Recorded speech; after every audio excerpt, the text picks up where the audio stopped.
महिला ने अचानक देखा कि एक पक्षी रेत में समा रहा है। उसने तुरंत महसूस किया कि रेत में कुछ भयानक है।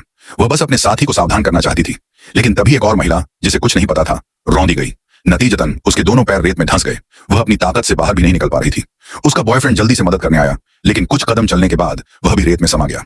कुछ ही देर में एक राक्षस ने उसका आधा चेहरा नोच लिया। दोनों पूरी तरह से रेत में समा गए। ये जानने के लिए कि रेत के नीचे क्या है, होंगी मेई ने हिम्मत दिखाई और अपना हाथ रेत के पास ले गई।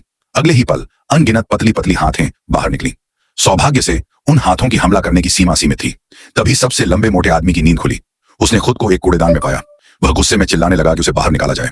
सबने तुरंत उसे चेताया कि रेत में कुछ खतरनाक है। सौभाग्य से मोटे आदमी ने बात मानी और हिला नहीं।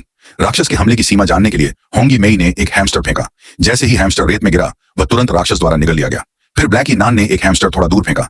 इस बार हैमस्टर सुरक्षित था। इसका मतलब था कि वह जगह सुरक्षित थी। चीख सुनाई देती है। सौभाग्य से उस व्यक्ति के पेट की ताकत अच्छी थी। वह लकड़ी के बोर्ड पर कूदने में सफल रहा, लेकिन उसका पेट फिर भी राक्षस के हमले से नहीं बच सका। उसकी आंखों से खून बहने लगा और पेट से पीले रंग का खून निकल रहा था। तभी मोटे व्यक्ति ने सुझाव दिया कि वे मदद के लिए फोन कर सकते हैं, लेकिन कल रात उन्होंने अपना फोन कार के ट्रंक में रख दिया था। काली लड़की ने तुरंत घुंघराले बालों वाली लड़की को खींचा और उसे इंश्योरेंस बार पर चढ़ने को कहा, लेकिन वह कई बार असफल रही, क्योंकि ट्रंक खुलने पर वह उसके पैरों को रोक देता था। जब सभी परेशान थे, रेड सिस्टर ने एक हुक लिया। घुंघराले बालों वाली बहन ने एक हाथ से हुक पकड़ा और दूसरे हाथ से ट्रंक खोलने की कोशिश की। इस बार वह सफल रही, लेकिन उसी समय समुद्री गश्ती दल आ गया।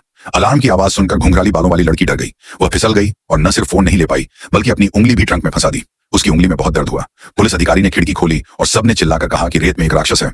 उसे कहा गया कि वह गाड़ी से बाहर न निकले और मदद बुलाए, लेकिन पुलिस वाले ने उन पर विश्वास नहीं किया। उसे लगा कि वे झूठ बोल रहे हैं। वह गाड़ी से बाहर निकला, लेकिन हैरानी की बात यह थी कि उस पर कुछ भी असर नहीं हुआ। दरअसल उसके मोटे जूते ने राक्षस के हमले को रोक दिया। पुलिस अधिकारी मोटे आदमी के पास गया और उसे कूड़ेदान से बाहर निकालना चाहा, लेकिन अकेले 300 पाउंड वजन नहीं खींच पाया। फिर उसने दो महिलाओं की ओर रुख किया और सोचने लगा कि ये हंसती हुई महिला इतनी मूर्ख क्यों है। फिर वही हुआ।